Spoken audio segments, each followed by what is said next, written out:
चाली चाली, एक ऐसा खेल जिसके जरिए हम इस दुनिया में भटक रही उन आत्माओं से संपर्क कर सकते हैं जो ना जाने कितने समय से अतृप्त इस दुनिया में भटक रही हैं। आज तक जो किसी न किसी कारण से अपनी मुक्ति का मार्ग नहीं खोज पाई हैं।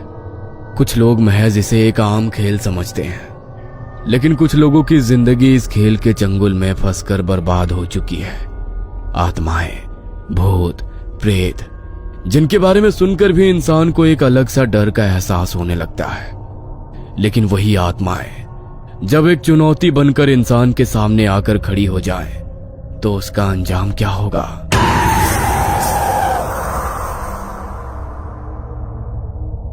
पीटर, जॉर्ज, डेजी और रूबी चारों दोस्त अपनी कॉलेज की लाइब्रेरी में बैठे थे। तभी पीटर लाइब्रेरी के एक शेल्फ में हिस्ट्री की एक बुक ढूंढने लगा। तभी हिस्ट्री की एक बुक अचानक बुक शेल्फ से नीचे गिर गई। अरे वाह, इसे ही ढूंढ रहा था और ये खुद ही मेरे सामने आ गई। वरना इस लाइब्रेरी में तो किसी किताब को ढूंढना इतना मुश्किल है जितना नमक के पहाड़ में सुई। पीटर उस किताब को लेकर अपने दोस्तों के पास चला गया। वह पन्ने पलटते हुए उस किताब को पढ़ ही रहा था कि तभी उसे उस किताब के तीसरे पन्ने पर एक फोल्ड किया हुआ पेज रखा मिला। उसने उस पेज को उठाया और जैसे ही उसने खोलकर देखा तो उस पेज पर पेंसिल से प्लस का एक साइन बनाकर उसे 4 हिस्सों में बांट दिया था, जिसमें से 2 हिस्सों में बड़े बड़े अक्षरों में यस और 2 हिस्सों में बड़े बड़े अक्षरों में नो लिखा था। पीटर को उसे देखकर कुछ समझ नहीं आया, इसलिए उसने उस पन्ने को पलट दिया। लेकिन वो पन्ना पलटते हुए वो कागज हवा के कारण जॉर्ज के पैर पर गिर गया। जॉर्ज ने उस पेज को उठाया। अरे, ये तो चाली चाली है, लेकिन यहाँ कैसे आया? चाली चाली? ये क्या है? अरे कुछ खास नहीं, बस एक गेम है। इंटरनेट पर देखा था मैंने। लोग इसे खेलकर आत्माओं से बातें करते हैं जिनका इस दुनिया में कोई अस्तित्व ही नहीं है। सब बकवास है। तुम्हें कैसे पता कि ये सब बकवास है? क्या पता इसके जरिए हम सच में आत्माओं से कनेक्ट कर सकते हो। तुम लोगों को समझ नहीं आता क्या? ये लाइब्रेरी है। इतनी देर से यहाँ पर चिल्ला चिल्ला कर शोर कर रहे हो। तुम्हें बातें करनी है तो बाहर चले जाओ यहाँ से। इतनी देर से सबको डिस्टर्ब कर रहे हो। अब सॉरी मैम, हम सब चले जाते हैं। डेजी अपने हाथ में उस पेज को लेकर वहाँ से जाने लगी। तभी उसके दोस्त भी उसके पीछे पीछे बाहर आ गए। देखो, मुझे तुम्हारे बारे में तो नहीं पता, लेकिन मुझे ये गेम जरूर खेलना है। इसीलिए आज रात को मैं अपने घर में ये जरूर खेलूंगी। अगर तुम में से किसी को मुझे ज्वाइन करना हो तो वो मेरे साथ आ सकता है। आ सकता है नहीं, आना ही पड़ेगा, क्योंकि इसे तुम अकेले नहीं खेल सकती। इसे खेलने के लिए कम से कम 2 लोग चाहिए।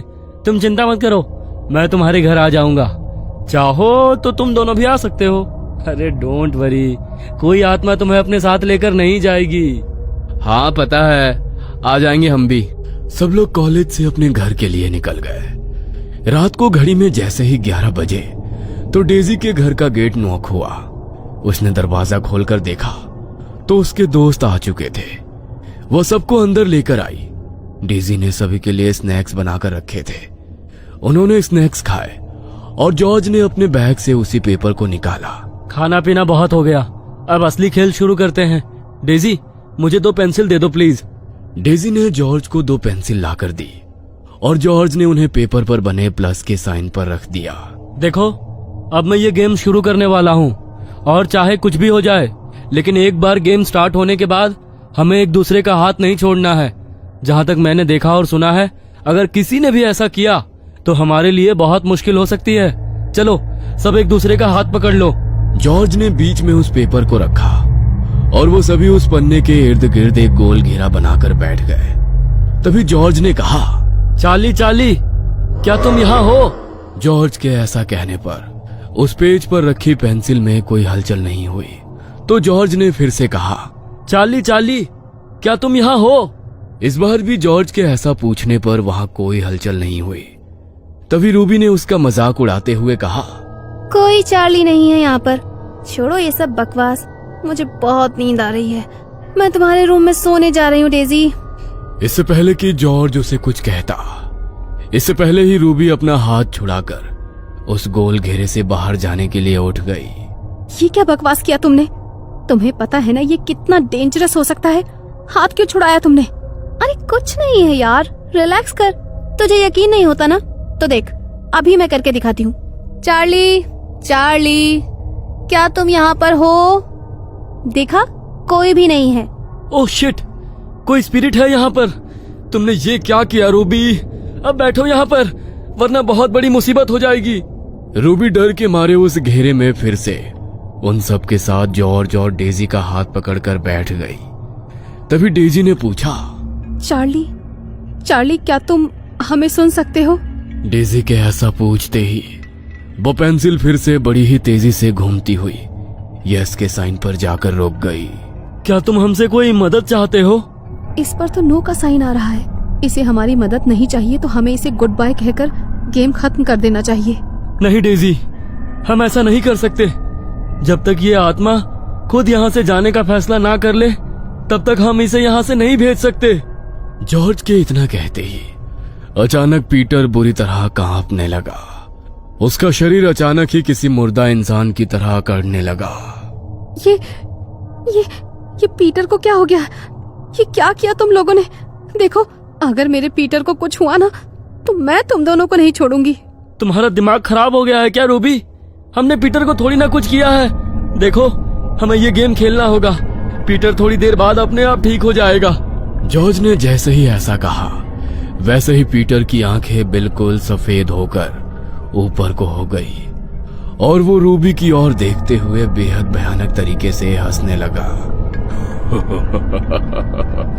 रूबी, माय स्वीट हार्ट, देखो मैं आ गया। मुझे लगा तुम मुझे बहुत मिस कर रही होगी, इसलिए मैं तुमसे मिलने आ गया। अब तो तुम मुझसे मिलने मेरे पास नहीं आ सकती, लेकिन मैं तो तुम्हारे पास आ सकता हूँ। तुम नहीं, ये सच नहीं हो सकता। ये सब मेरा भ्रम है। तुम वापस नहीं आ सकते। नो नो नो, मैं वापस आ सकता हूँ। मैं वापस आ चुका हूँ माय लव। ये आवाज तो... इससे पहले कि डेजी आगे कुछ बोल पाती, तभी पीटर खुद ब खुद ही अपने शरीर की हड्डियों को मोड़ने लगा। उसकी एक एक हड्डी के टूटने की आवाज वहां पर गूंज रही थी। पीटर के चेहरे पर अभी भी वही शैतानी हंसी थी। कभी वो अपनी शैतानी हंसी हंसता, तो कभी अपनी हड्डियों के टूटने के दर्द से जोर जोर से चिल्लाने लगता। रूबी उसकी ऐसी हालत देखकर इस तरह सहम चुकी थी कि डर के मारे उसके मुंह से एक शब्द भी नहीं निकल रहा था। हमें यहाँ पर नहीं रुकना चाहिए। हमें चर्च में फादर के पास जाना होगा। अब वही हमारी मदद कर सकते हैं। हाँ, प्लीज प्लीज जल्दी चलो। No no no my sweetheart, तुम मेरे साथ रहो। तुमने तो मेरे साथ जीने मरने की कस्में खाई थी। अब मैं तुम्हें खुद से दूर नहीं जाने दूंगा। चलो चलो, कम ऑन, जल्दी से मेरे पास आ जाओ। नहीं नहीं, दूर हटो मुझसे। नहीं, दूर दूर हो जाओ। रूबी खुद को बचाने के लिए पीछे की तरफ खिसकने लगी। तभी पीटर अपने टूटे फूटे शरीर के साथ अचानक रूबी की ओर बढ़ा और एक ही झटके में उसे बड़ी ही तेजी से घसीटता हुआ घर के स्टोर रूम में ले गया। रूबी के चीखने की आवाजें पूरे घर में गूंजने लगी। वो मदद के लिए बेहद बुरी तरह चिल्ला रही थी। जल्दी करो जॉर्ज, हमें फादर के पास जाना होगा, वरना वो दोनों... घबराओ मत डेजी, उन्हें कुछ नहीं होगा। जल्दी चलो। वो दोनों ड्राइंग रूम की खिड़की के रास्ते से जल्दी से भागते हुए घर के पास वाले चर्च में पहुंचे। लेकिन जब तक वो दोनों वहां पहुंचे, तब तक फादर वहां से जा चुके थे। दोनों ने अपनी सुरक्षा के लिए चर्च में रखे होली क्रॉस के लॉकेट को अपने अपने गले में पहन लिया। उनके पास अब मदद के लिए कोई रास्ता नहीं था, इसलिए उन्होंने चर्च में रखे होली वाटर की बोतल को उठाया और जल्दी से घर आ गए। घर आते ही वो दोनों स्टोर रूम की तरफ गए, जहां पीटर रूबी को घसीटते हुए ले गया था। लेकिन उन दोनों ने जैसे ही स्टोर रूम का दरवाजा खोला, तो सामने का नजारा देखकर उनके रोंगटे खड़े हो गए। पीटर की तरह ही अब रूबी के शरीर की हड्डियां भी बुरी तरह टूट चुकी थी।